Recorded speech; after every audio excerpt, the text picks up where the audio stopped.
Buenas, ¿qué tal? Saludo a mis seguidores de mis sendos canales de YouTube y a mis amigos también de las redes sociales como Facebook.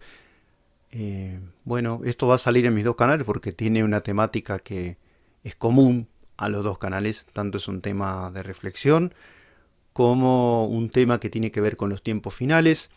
Esto es algo que es una deuda que tengo para con el Señor desde que llegué a su presencia y es poder hablar del pasaje que me trajo a mí a la presencia de Jesucristo, que es, esta es una cosa muy extraña, pero puede que haya otra persona en el mundo. Los caminos de Dios a veces son un poco misteriosos, pero bueno, te voy a contar cómo Guillermo Álamo, quien te habla, llegó a la presencia de Dios y fue a través de un pasaje de la Biblia como terminé de dar el paso decisivo para llegar a la presencia de Jesucristo y entrar al reino de Dios, ser parte de la iglesia y dedicarme a esta militancia a la que pienso que le voy a entregar absolutamente toda mi vida.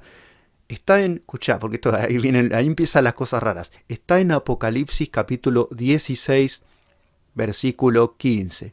Breve introducción, esto es un poco autobiográfico, forma parte de ese género discursivo al que los cristianos le damos el nombre de testimonio, que no es más que autobiografía, y bueno, tiene que ver con cómo el Señor me empezó a hablar a mí desde siendo muy chico, desde mi infancia. Yo empecé a entender que la naturaleza hablaba de la mano de un Dios diseñador y creador de todo lo maravilloso de los vegetales, los animales, las aves, los insectos.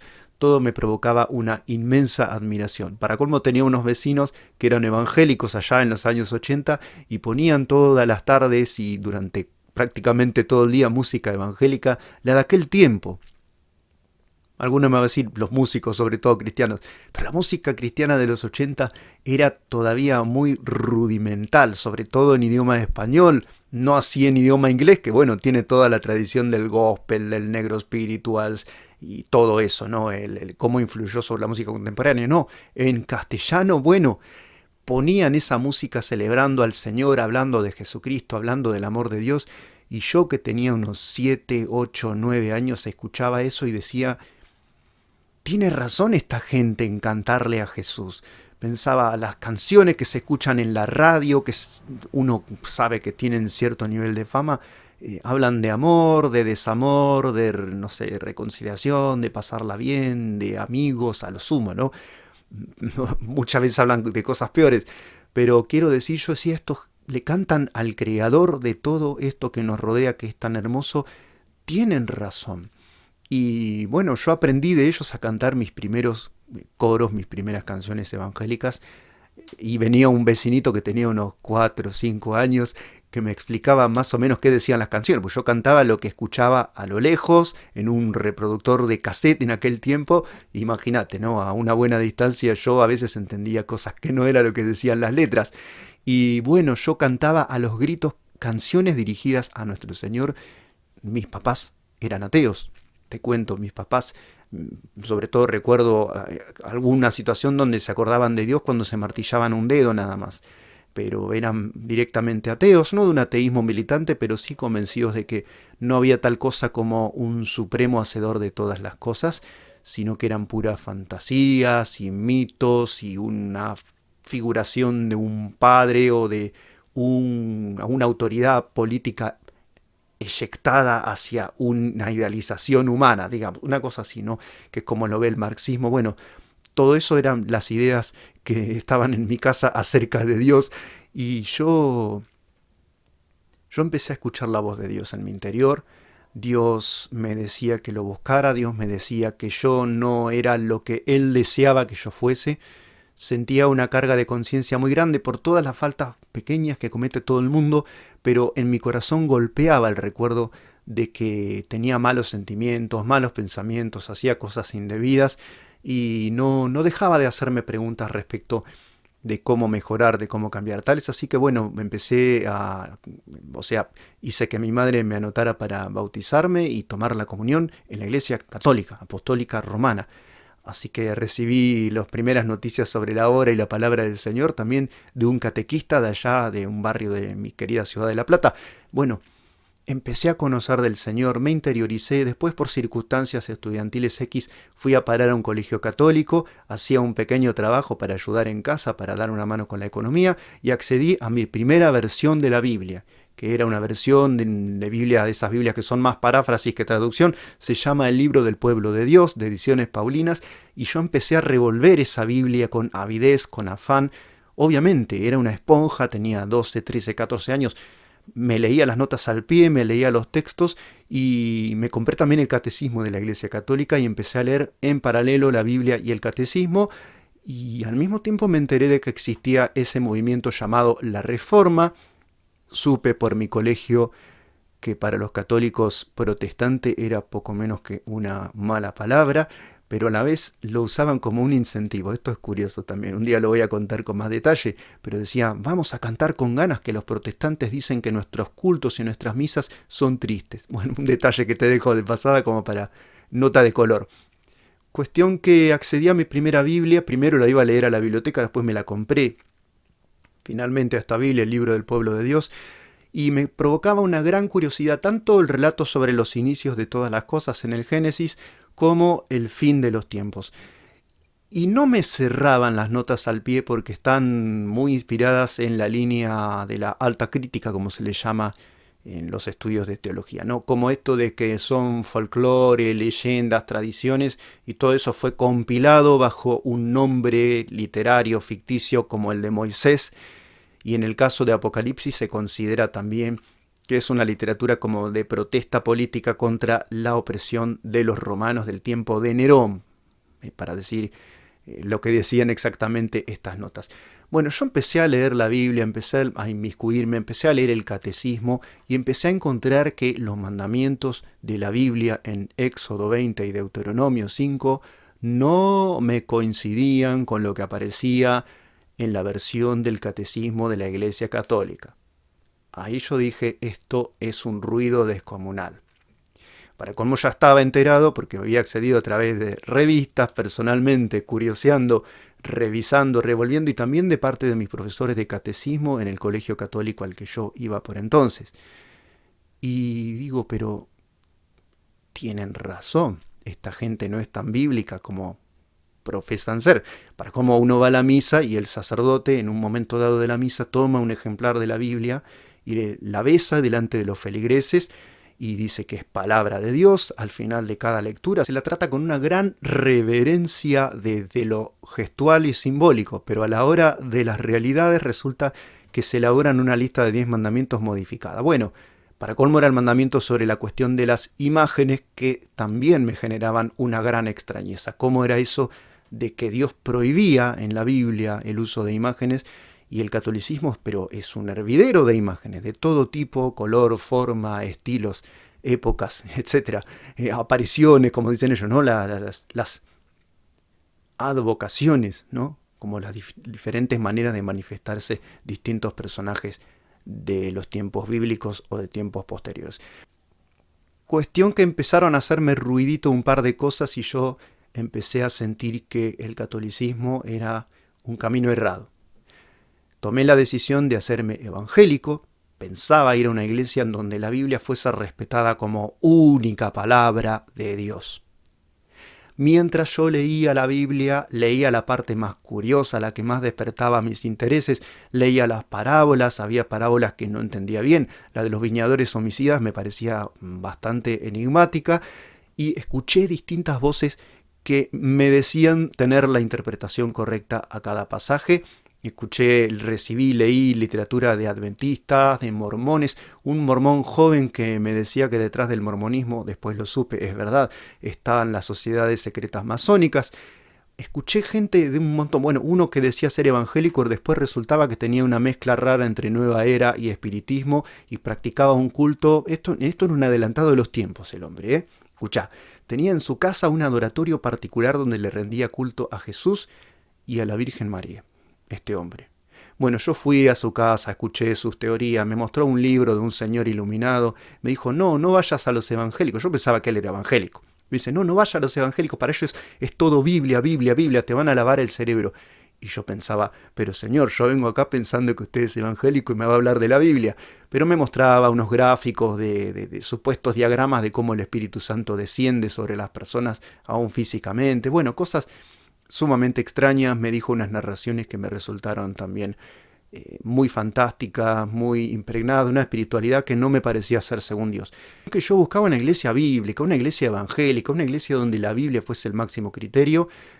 Y yo tenía muchas preguntas y había dado como si fuese un arrecife, como si fuese un escollo en este pasaje que te cuento que es Apocalipsis 16:15. Te lo voy a leer porque dice: cuidado, vengo como un ladrón, dichoso el que se mantenga despierto con su ropa a la mano, no sea que ande desnudo y sufra vergüenza por su desnudez.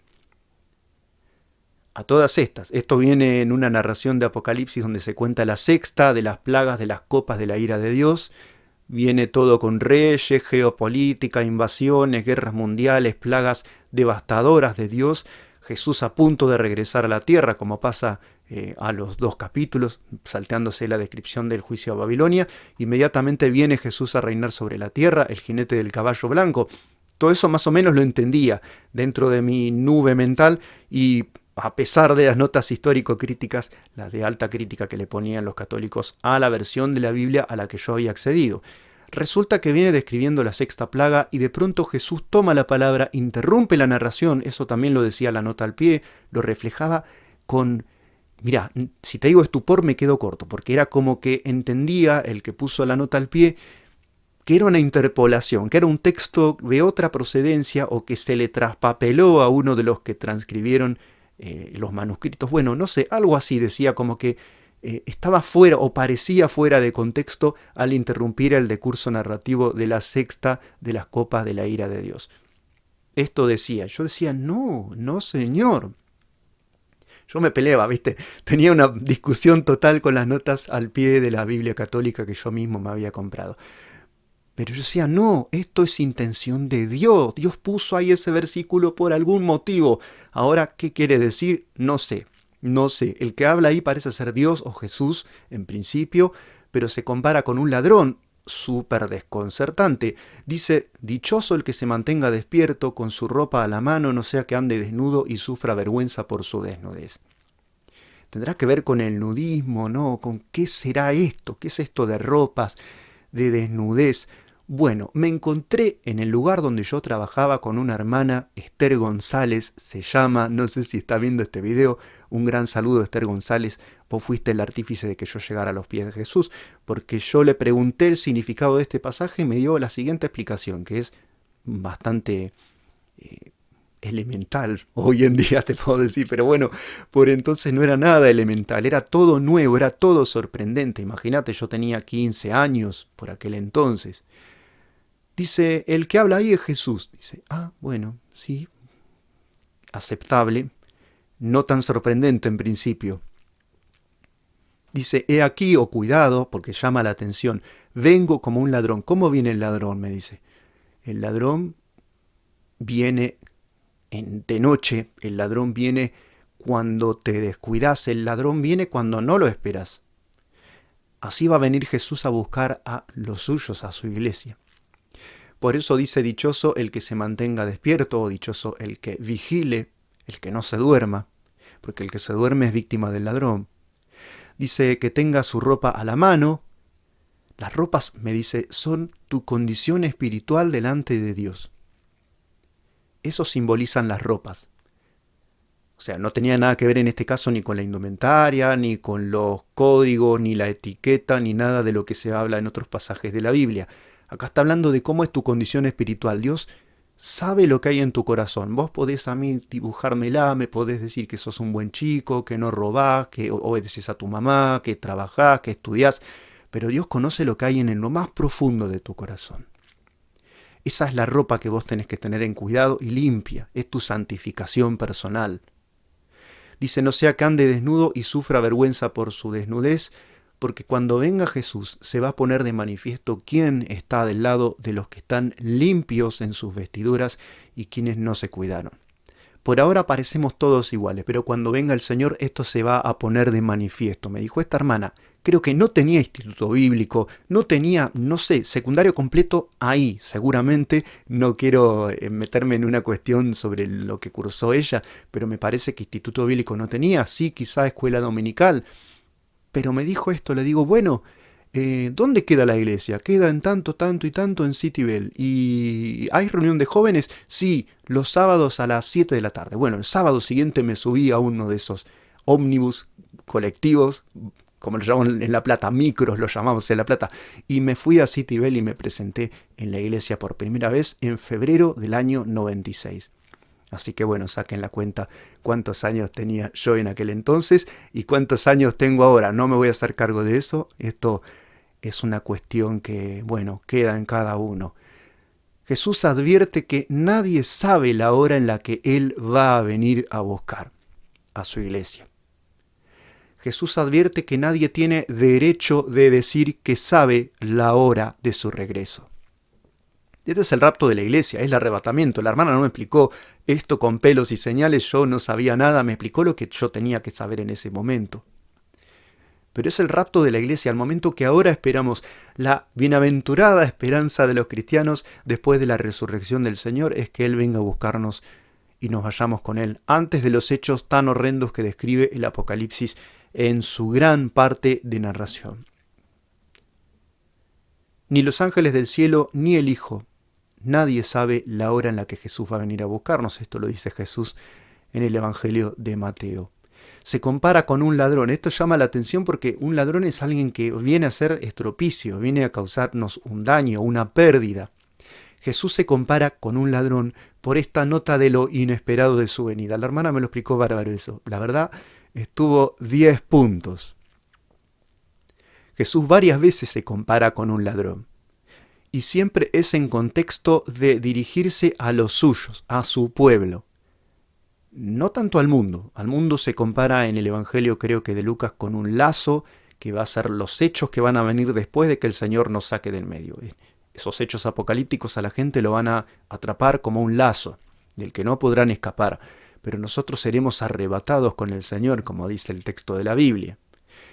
Dice segunda de Pedro, por ejemplo, el día del Señor vendrá como ladrón en el cual los cielos pasarán con gran estruendo y los elementos serán destruidos con fuego intenso, y la tierra y las obras que hay en ella serán quemadas. Puesto que todas estas cosas han de ser destruidas de esta manera, ¿qué clase de personas no deben ser ustedes en santa conducta y en piedad? Le dice ya Pedro a los cristianos. El juicio es para el mundo. La piedad y el no pasar por el juicio es para los santos hombres y mujeres de Dios. Ahí tenemos que estar vos y yo. Involucrate, santifica tu vida, prepara tus ropas, tené tus ropas preparadas, pues cuando venga el Señor ya se terminó. Se acabó, yo siempre digo, es como el flash de la foto que Dios va a sacar a la espiritualidad de cada uno. Se encendió la luz y sale la foto. Y como quedaste en la foto, quedaste en la foto. Ya no hay edición ahí, Cuando venga el Señor no va a haber edición, no hay edición post-fotográfica, no hay postproducción ahí. Apocalipsis 3.3 le dice el Señor a una de las iglesias, acordate de lo que has recibido y oído, guardalo y arrepentite. Si no velás, vendré como ladrón, y no vas a saber a qué hora voy a venir sobre vos. Jesús aclara un poquito más en Mateo 43, 24, 43 y 44, pero sepan esto, que si el padre de familia supiera a qué hora el ladrón habría de venir, velaría y no lo dejaría entrar en la casa. Las casas de esa época tenían paredes, esto lo supe después, es un dato de historia, de contexto. Las casas tenían paredes de casi barro cocido, entonces lo que hacía un ladrón era horadar con una cucharita así lentamente, suavemente, mientras la familia dormía. Así que cuando se despertaban o tenían al ladrón adentro, quizá armado, o el ladrón se había llevado sin hacerse notar ya los elementos valiosos que había en la casa. Así que no dejaría minar su casa, vas a encontrar en otra parte, se refiere a eso de horadar las paredes. Así que ustedes también estén preparados porque el Hijo del Hombre, Jesús, vendrá a la hora que no piensan. Cuando decimos, no, este es un momento de prosperidad mundial. ¿Sabés que es un momento de hacer planes, proyectos, de comernos el mundo, de ocupar lugares de privilegio, de ser jueces, políticos, parlamentarios, artistas, deportistas de élite, modelos, presentadores de televisión. En ese momento va a venir el Señor y más de uno va a ser encontrado sin las ropas a mano y dormido. Esta es la triste realidad, por eso Jesús advierte muchas veces, cuidado con dormirse, que el diablo no te duerma. Eso lo dice mejor en Lucas capítulo 21. Te invito a que lo leas, al final de Lucas 21 está clarísimo. Va a haber un tiempo de mucha embriaguez, de mucha gente distraída, gente que se va a dejar entorpecer por los afanes de la vida y cuando venga el Señor no van a estar en condiciones de irse y no se van a ir. Esto es muy severo, es un juicio severo de Dios y el juicio severo de Dios empieza por los suyos, después pasa al mundo.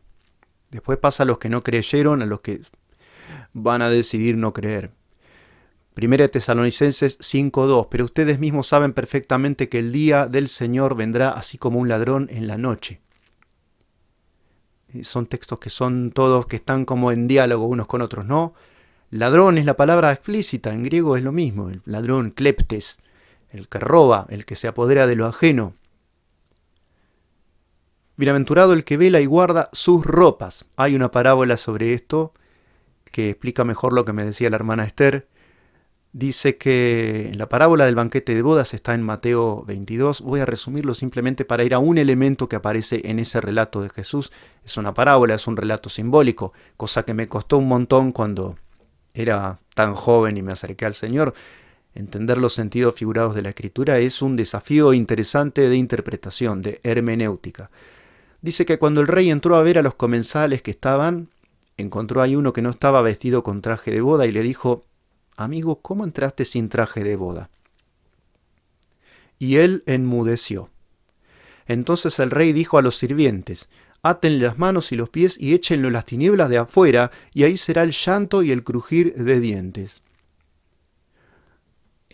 Otra vez, yo recién llegado, adolescente, leía esto, digo, por no tener ropa adecuada lo echó al infierno, como se dice vulgarmente, ¿no? El lago de fuego decimos cuando ya aprendimos bien el lenguaje de la teología, pero por ese nimio detalle, no. En la parábola, la ropa simboliza la santificación, el estar a cuentas con Dios, el no dejarnos mundanizar en nuestro criterio y en nuestro obrar ni en nuestros sentimientos, el no dejar que se apague nuestro primer amor. Todo eso es delante de Dios el estar vestido con ropas adecuadas para entrar al banquete. Efesios 4:21, si en verdad lo oyeron y han sido instruidos en él, conforme a la verdad que hay en Jesús, que en cuanto a vuestra anterior manera de vivir, dice Pablo esto a los de Éfeso, se despojen del viejo hombre que se corrompe según los deseos engañosos y que sean renovados en el espíritu de su mente y se vistan todos ustedes del nuevo hombre, el cual en la semejanza de Dios ha sido creado en la justicia y santidad de la verdad. No nacimos solamente del vientre de nuestra madre, sino que nacimos de nuevo en la presencia de Dios, nos arrepentimos de nuestros pecados y nos santificamos de continuo. Trabajamos barriendo, limpiando, ilustrando nuestra casa, la casa del Señor, el templo de Dios, que es nuestra vida espiritual, que es nuestro cuerpo, alma y espíritu. Somos todos nosotros vasijas en las que hay un contenido sagrado, que es la presencia de Dios. Así que hay que ir limpiándolo, no ser negligentes en cuanto a esto, sintiéndonos más cool, más relajados, espontáneos, salvajones, así como propone la cultura pop de esta tierra, de nuestra civilización occidental en particular. Para que no ande desnudo, dice un pasaje acá, esto está en Pablo también. De hecho, sabemos que si esta tienda de campaña en que vivimos se deshace, mirá cómo describe el cuerpo, ¿no? La tienda de campaña, estamos de pasada. No estamos en un palacio, no es el palacio de Dios nuestro cuerpo. Es una carpa, una tienda de campaña. Un tabernáculo, palabra antigua, pero bueno. Tenemos de Dios un edificio, no nuestro cuerpo, otro, un edificio, una casa eterna en el cielo no construida por manos humanas. Mientras tanto suspiramos anhelando ser revestidos de nuestra morada celestial, porque cuando seamos revestidos no se nos hallará desnudos. De nuevo, revestidos sí, desnudos no. Realmente vivimos en esta tienda de campaña, suspirando y agobiados, pues no deseamos ser desvestidos, sino revestidos, para que lo mortal sea absorbido, sea subsumido por la vida. Nuestra tienda de campaña debe ser absorbida por el edificio hecho por manos de Dios, que es eterno e inconmovible. Y vean su vergüenza, termina diciendo el Señor en Apocalipsis 16:15. El principal problema humano no nos tenemos que dejar en absoluto entorpecer el criterio que tenemos como cristianos. No es la pobreza, no es la desigualdad, no es la ignorancia, no es la falta de maneras adecuadas, no son los traumas psicológicos, no son tus vivencias con tu papá, tu mamá o tu primera novia, no son los traumas. No es el dolor el principal problema humano. No es la injusticia ni la desigualdad el principal problema humano. Es el pecado. Acá aborda este versículo, esto de la vergüenza, el problema principal de los seres humanos, que es que no somos aptos de presentarnos delante de Dios porque estamos sucios, porque hicimos el mal, porque preferimos, abrazamos y besamos y nos hicimos uno con el mal y lo hicimos voluntariamente. Hay que renunciar a eso, hay que darle batalla al pecado, hay que darle batalla a los deseos de nuestro interior, que la Biblia llama carne, que nos llevan a cometer lo que está mal ante los ojos de Dios. Dar una batalla mortal, a vida o muerte. Acá no hay bandera blanca, acá no hay conciliación, acá no hay tratado de paz. Es a muerte. Si no le das muerte a los malos deseos que hay en tu corazón, estás dejando que esos malos deseos y ese pecado maten la espiritualidad que Jesús hizo nacer en vos. Es a vida o muerte. No hay arreglo entre estos dos principios. Son absolutamente irreconciliables. Son el agua y el aceite. Así que si vos dejás que lo malo triunfe, lo bueno se va a ir. No hay ninguna manera de que convivan en una sola persona la carne y el espíritu. Y el pecado, esto, bueno, es incómodo, pero el pecado sí que se puede esconder y disimular. Sí que se puede disfrazar. Me lo dijo muy bien la hermana cuando yo tenía 15 años. A mí me la podés dibujar. A mí me podés versear. Me podés decir que haces las cosas bien. Uno puede ignorar su pecado. Uno puede no solo proclamar que uno es una pinturita sin serlo, sino que uno delante de sí mismo a veces echa mano de justificativos, excusas. Esto es viejo como el ser humano, ¿no? La mujer que me diste, dijo Adán, y la mujer dijo, no, la serpiente me sedujo y engañé. Faltó que el reportaje siguiera con la serpiente porque hubiera dicho seguramente algo que la exculpara. Bueno, esto es viejo como la humanidad. Nos queremos justificar, tenemos ropas sucias, rotas y en malas condiciones, ropas hediondas en la presencia de Dios.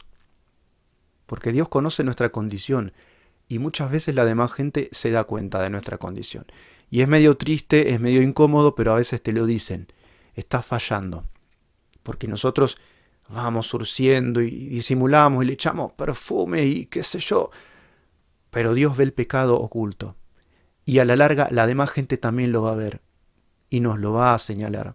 Y va a ser un momento incómodo, pero más vale que nos lo señalen y que lo podamos confrontar y que lo aceptemos y que dejemos a un lado los justificativos. Que no nos excusemos como hace el mundo.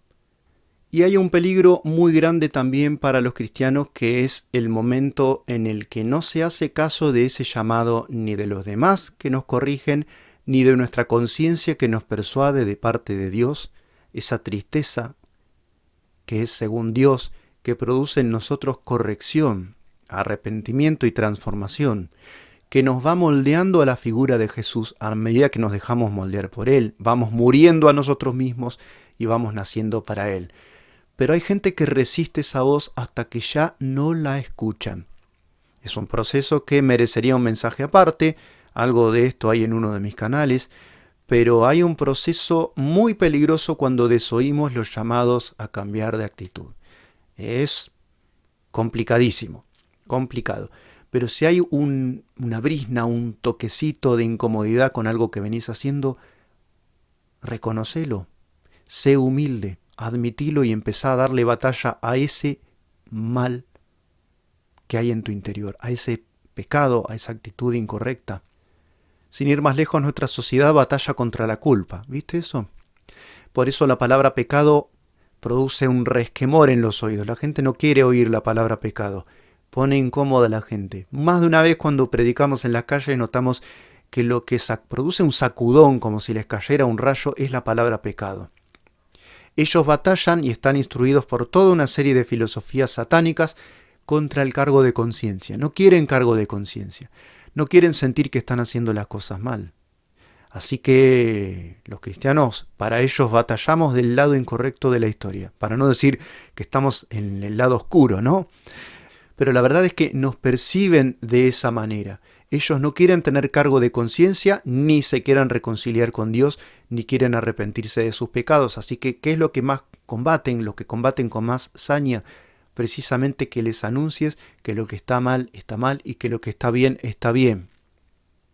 Es un mundo que tiene los valores patas para arriba, pero que a la vez no quiere saber nada de que alguien los confronte con lo que Dios espera de cada uno de nosotros. Hasta algunos reniegan, los más sofisticados, son poquitos, pero en Occidente hacen mucho ruido quizás, proclaman que los valores y los principios son como cada uno en su interior se figura que tienen que ser. Con eso son sus propios dioses, elaboran su propia moralidad. Así quieren vivir libres de la culpa que genera el saber que no estamos a la altura de lo que Dios pide de nosotros.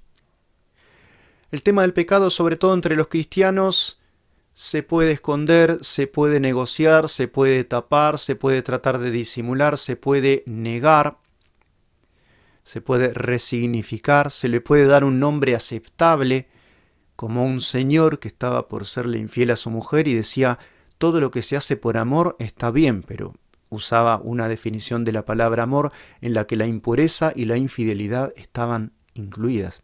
No es un término divinamente definido el amor de esa manera, así lo entiende un adúltero al amor, no una persona cabal y de bien, ni mucho menos un cristiano, un hombre hecho según Jesús. Es la puerta ancha que lleva hacia el infierno al pecado. Y es un peligro que en las iglesias se infiltre. Las 7 iglesias de Asia, que están en el relato de Apocalipsis del capítulo 2 y capítulo 3, en muchas había gente que pecaba. Esto hay que aceptarlo. En las iglesias siempre habrá gente que peque. No es lícito, viendo lo que dice la Escritura, esperar una iglesia inmaculada en esta tierra. La iglesia inmaculada está en la presencia de Dios y Dios ya nos conoce, digamos, en nuestro modelo acabado, en nuestro modelo terminado. Dios ya nos conoce totalmente restaurados a la imagen de Jesús y ya sabe quiénes van a perseverar hasta el fin y van a ser salvos. Pero en esta tierra, en el ámbito mundano, secular, temporal, fenoménico, para usar un término un poquito más sofisticado, en este plano secular, donde nos embarramos con las cosas de esta vida, no hay iglesia perfecta, donde puede decir nadie peca. Acá son todos perfectos, desde el pastor hasta el que abre y cierra la puerta y la hermana que barre. Nadie peca nunca, son perfectos. Eso en la tierra no existe. Estamos en combate constantemente contra el pecado. Y hay que tener en cuenta que hay hermanos que van a disimular su pecado, y otra cosa que es un poco más fea de entender es que hay muchos que van a parecer ser hermanos sin serlo. Así que son temas a tener en cuenta. Le dice Pablo a Timoteo, mirá que el pecado de algunos va a salir a juicio, vas a poder juzgarlos, vas a reunir testimonios, pero en otros casos va a tardar más tiempo en ponerse de manifiesto. Se va a poner de manifiesto, pero muy a posteriori, y el hermano quizá va a estar haciendo daño, porque el pecado tiene eso, es perverso, nos destruye, nos hace mentirnos a nosotros mismos, nos destruye nuestra relación con Dios y con los demás, y nos perjudica y corrompe nuestra relación con nosotros mismos y con nuestra conciencia. Pero además es súper contagioso. Dios lo deja siempre en claro, va a haber cizaña en medio del trigo, va a haber cabras en medio de las ovejas probablemente, y solo un juicio final entre todos los que profesan ser de Dios va a poner de manifiesto quiénes están de qué lado. ¿Sabes qué juicio es ese? Pienso yo que va a ser el juicio de la venida del Señor, el rapto de la iglesia, no la segunda venida, sino cuando Jesús se lleve de esta tierra a los que estemos dispuestos y tengamos nuestras ropas en condiciones, nuestra santificación personal. Los que no estén preparados van a ser expuestos públicamente en su desnudez. Se van a quedar en la tierra. No se van a ir con el Señor. Así que esta invitación que nos hace el Señor, interrumpiendo una narración sobre Apocalipsis, como diciendo, ojo, ojo con el momento en el que yo voy a volver. Estate siempre preparado, porque no sabes el momento, pero vos, por las dudas, estate siempre preparado como si mi venida fuese hoy. Eso dice Jesucristo a la iglesia. Eso me decía a mí cuando era adolescente, y ese es el versículo que me trajo a los pies de Jesús por todas esas vías y todos esos caminos y esos vericuetos que te contaba recién. Así que el tiempo está avanzado, pasan un montón de cosas en el mundo, no hay ni que mencionar lo que cuenta el periodismo de las relaciones interpersonales, cómo están de dañadas, qué mala y violenta es ahora la gente, qué insensible, qué desnaturalizadas están las familias, los padres, los hijos, los jóvenes, cómo se ha perdido totalmente el respeto por las vidas en este mundo sin Dios, que le ha dado totalmente la espalda a los principios de Jesús y que, por ejemplo, celebran que se hayan matado más de 60.000 personas durante los últimos 3 años en la Argentina por el aborto legal, estatal y gratuito. Todas estas cosas se están preparando al mundo para un juicio que ya sabemos de qué tenor va a ser y qué intensidad va a alcanzar, porque va a ser el juicio final de Dios para los incrédulos. Pero los cristianos tenemos que estar dispuestos a pagar el precio de limpiarnos y de tener nuestras ropas perfectamente en orden. Jesús viene pronto, así que bienaventurado. Es una de las 7 bienaventuranzas que tiene el Apocalipsis. Bienaventurado el que cuida, bienaventurado el que vigila y bienaventurado el que se mantenga bien en línea con lo que el Señor quiere para cada uno de nosotros. Esa es nuestra muestra de amor también a Él. Dios te bendiga, nos encontramos en nuestro próximo video.